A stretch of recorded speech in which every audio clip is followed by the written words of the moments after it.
آئیے سب سے پہلے میں نے آپ بھی محبت کے ساتھ بارگاہ رسالت درود و سلام علیہ اللہم صلی اللہ علیہ سیدنا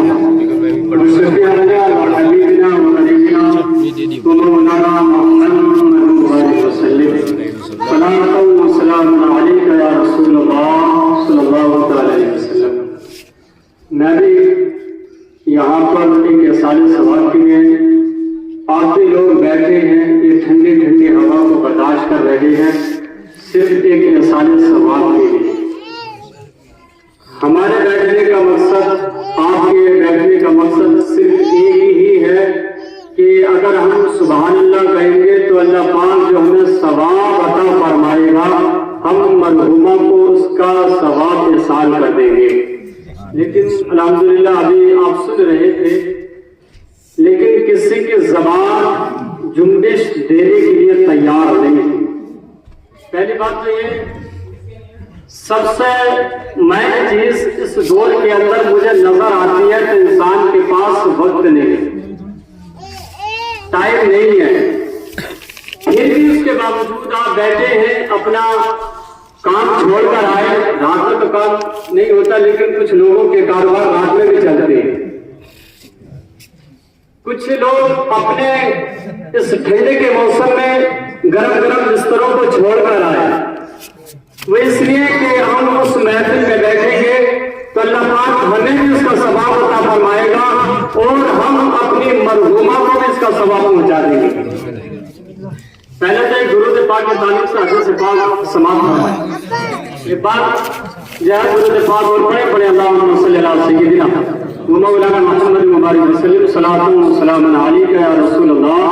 صلی اللہ علیہ وسلم۔ ایک بار یہ سارے ثواب کے لیے کہتے ہیں یا رسول اللہ، ایک بار کہتے ہیں یا حبیب اللہ، ایک بار کہتے ہیں یا نبی اللہ۔ وعن ابن مسعود قال قال رسول اللہ صلی اللہ علیہ وسلم ان اول الناس بیوم القیامت اکثرهم صلاۃ متفق علیہ۔ حضرت ابن مسعود سے روایت ہے، وہ ارشاد فرماتے ہیں کہ سرکار دو عالم صلی اللہ علیہ وسلم نے ارشاد فرمایا کہ قیامت کے دن سب سے زیادہ میرے قریب وہ شخص ہوگا کہ جس نے دنیا میں مجھ پہ کثرت سے درود پاک پڑھا ہوگا۔ میری بھی یہ تمنا، یہ آرزو، یہ خواہش، یہ تمنا ہے کہ یا رسول اللہ اگر ہم لوگ جی میں جی آپ کے روزے پر حاضر نہ ہو سکے، اس گنبد خضرا کی جالیوں کو نہ دیکھ سکے، اس مدینے کی گلیوں کو نہ دیکھ سکے، اس گنبد خضرا کے سائے کو نہ دیکھ سکے، اس مصطفیٰ کی جالیوں کے چہرے کی، مصطفیٰ کے اس جالیوں کی زیارت نہ کر سکے تو یا رسول اللہ مرنے کے بعد آپ کے جھنڈے کا سایہ نصیب ہو جائے۔ آپ کی تمنا ہے یا نہیں ہے؟ پھر سرکار محرم صلی اللہ علیہ وسلم نے ہمیں ایک پیغام بھی دے دیا، ایک میسج بھی دے دیا اور یہ بھی بتا دیا کہ اگر تم قیامت کے دن میرے قریب ہونا چاہتے ہو، اگر قیامت کے دن میرے جھنڈے کے نیچے رہنا چاہتے ہو، اگر میرا قرب حاصل کرنا چاہتے ہو تو تم دنیا میں مجھ پر کثرت سے درود پاک پڑھ لینا، اللہ قیامت کے دن میرے جھنڈے کا سایہ نصیب فرما دے، میرا قرب مل جائے گا، میرا پڑوس مل جائے گا، میرے پاس میں آپ کو جگہ مل جائے گا۔ اگر تم یہ ٹھنڈی ٹھنڈی ہوائیں چاہتے ہو تو کتنا بڑا خوبصورت ہے، انسان درود پاک پڑھتا ہے، دل کو بھی سکون ملتا ہے، دل کو بھی آرام ملتا ہے۔ اور سرکار دو عالم صلی اللہ جتنی بھی بزرگوں کی ہسٹری آپ اٹھا کر دیکھیں، وہ سپاہ کی زندگی کو پڑھ کر دیکھیں، خواجہ غریب نواز کی زندگی کو پڑھ کر دیکھیں، آپ اتراکھنڈ کے بادشاہ ثابت علی راما کی آپ زندگی کو اٹھا کر دیکھیں، جتنے بھی ہمارے اسلاف گزرے، بزرگان دین گزرے، اللہ والے گزرے، سب کی زندگیوں کے پیچھے اگر نظر آتا ہے تو وہ مصطفیٰ پر درود و سلام پڑھنا نظر آتا ہے۔ انہوں نے پڑھا، درود و سلام پڑھتے رہے، اللہ نے ان کے دلوں کو اتنا روشن کر دیا کہ اپنے محبوب کے چہرے کی زیارت بھی کرا۔ ہم لوگ اکٹھا ہیں یہ سارے ثواب کے لیے، اس کے تعلق سے یہ بھی حضرت ابن مسعود سے روایت ہے، کہتے ہیں لوگوں کو فرض طویل ہے، میں چاہتا ہوں کہ کم وقت میں زیادہ باتیں ہو جائے، عبارت نمبر ٹائم زیادہ ہو جائے گا۔ حضرت ابن مسعود سے روایت ہے، وہ فرماتے ہیں الموت کالغریب المستغیث لہو ابن واخن وام وصدیق، جب انسان مرتا ہے، جب اس کا انتقال ہو جاتا ہے،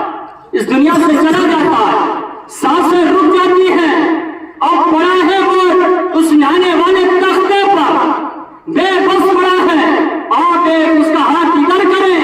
یا ادھر کریں، ادھر کی سائڈ لٹائیں یا ادھر کی سائڈ لٹائیں، اسے تکلیف ہوتی ہے۔ اگر اس کے بدن پر مکھی رہ جائے اسے احساس ہوتا ہے،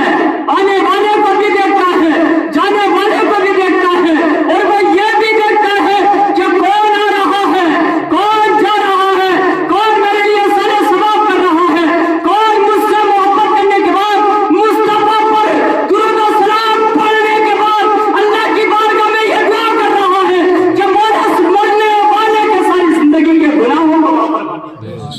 سب دیکھتا، سب سنتا ہے، طاقت ختم ہو گئی، اے جوان تیری طاقت رہا ہے، تیری بازوں کی طاقت اور قوت، تو لوگوں کو انگلیوں پر نچاتا تھا، تیرے اشارے پر یہ دنیا گھومتی تھی، تیری آنکھ بند کرنے کی دیری ہے، تیرے جسم سے جان نکلنے کی دیری ہے، زیادہ ٹائم نہیں لگے گا، تجھے عرفان کے نام سے پکارا جاتا تھا، تجھے پردھان کے نام سے پکارا جاتا تھا، تجھے بزنس کے نام سے پکارا جاتا تھا، تیری سانس رکے گی، تجھے عرفان نہیں کہا جائے گا، تجھے مردہ ثابت کر دیا جائے گا، تیرا نام چینج ہو گیا۔ سرکار فرماتے اب انسان کی جان نکلی جسم کے اندر سے، یہ مت سمجھنا کہ انسان کی روح نکلتی ہے تو اس کا کنیکشن، اس کا تعلق جسم سے جدا ہو جاتا، نہیں ہوتا۔ اگر جدا ہوتا ہے تو آپ مجھے یہ بتائیں کہ حضور نبی کریم صلی اللہ علیہ وسلم نے ارشاد فرمایا کہ جب تم قبرستان کے اندر جاتے ہو تو وہ مردہ 40 قدم کی دوری سے تمہاری چپلوں کی آواز سن لیتا ہے۔ جب وہ مر گیا، اس کے جسم سے تعلق نہیں رہا، تو پھر آپ کو وہ کیوں دیکھ رہا ہے، وہ آپ کے چپلوں کی آوازیں کیوں سن رہا ہے؟ اس چیز سے ایک ایمان اور پتہ چلتا ہے کہ ایک ادنا سا آدمی، ایک ادنا سا غلام 40 قدم کی دوری سے چپلوں کی آواز سنتا ہے، مدینے کے اندر مصطفیٰ ہمارے درود و سلام کو سنتا۔ سبحان اللہ۔ جب ایک ادنا سا آدمی، ادنا سا غلام، غلاموں کا غلام، گناہگار بندہ جس کی کوئی حیثیت نہیں، یہ سماج ہے، یہ دنیا ہے، کتنے ایسے معاملات ہیں۔ یہ میں فخر کی بات، میں تکبر کی بات بتا رہا ہوں۔ میں ایک گروپ چلا رہا ہوں جس کا نام ہے غوث الورا فاؤنڈیشن، اور اس کا کام یہ ہے کہ ہم ہر مہینے اس کے اندر 100 روپے جمع کرتے ہیں۔ لگ بھگ جب یہ کام اسٹارٹ کیا تھا تو صرف 10 لوگ تھے، آج الحمدللہ 150 لوگوں کی تعداد پہنچ گئی ہے۔ صرف 100 روپے لیتے ہیں، کام کیا رہتا؟ ابھی کل پرسوں کی خبر، لوگوں دل روتا ہے، آج ہمارے پاس پیسہ ہے، آج ہمارے پاس پیسہ بہت ہے، دولت بہت ہے، لیکن پیسے کا منہ وہاں کھولتے ہیں کہ جہاں ہمارے نفس کو محاذ ملتا ہے، فائدہ ملتا ہے۔ یہاں پیسہ نہیں خرچ کرتے جہاں دلوں کو سکون ملتا ہے، جہاں رب کی قدرت راضی ہوتی ہے، جہاں پر رب کی رحمت راضی ہوتی ہے۔ جب کسی کے غریب کی دل کی آہا آسمان پر پہنچ سکتی ہے، اور کسی غریب کی دل کی دعائیں جب آسمان پر پہنچتی ہیں تو رب دینے والے کو بھی عطا کرتا ہے اور لینے والوں کو بھی عطا کرتا ہے۔ پریشان ہے وہ شخص، اس نے 60,000 میں مکان رکھ دیا گروی، کل آیا وہ رو رہا تھا، ہاتھوں میں گانٹھ ہیں اس کے، کام کرتا کام نہیں ہوتا اس سے، پیروں میں گانٹھ ہے، بیوی کے پیٹ میں گانٹھ ہے، چھوٹے چھوٹے بچے ہیں اس کے 1.5-2 سال کے۔ لوگوں تمہارے پاس پیسے ہیں تو یہ یتیم تمہیں کیوں نہیں دکھائی دیتے؟ یہ غریب لوگ پریشان حالات کیوں نہیں دکھائی دیتے؟ اللہ کی قسم، اگر کسی غریب کی آپ نے مدد کر دی اور اس نے دعا کر دی تو اللہ تمہاری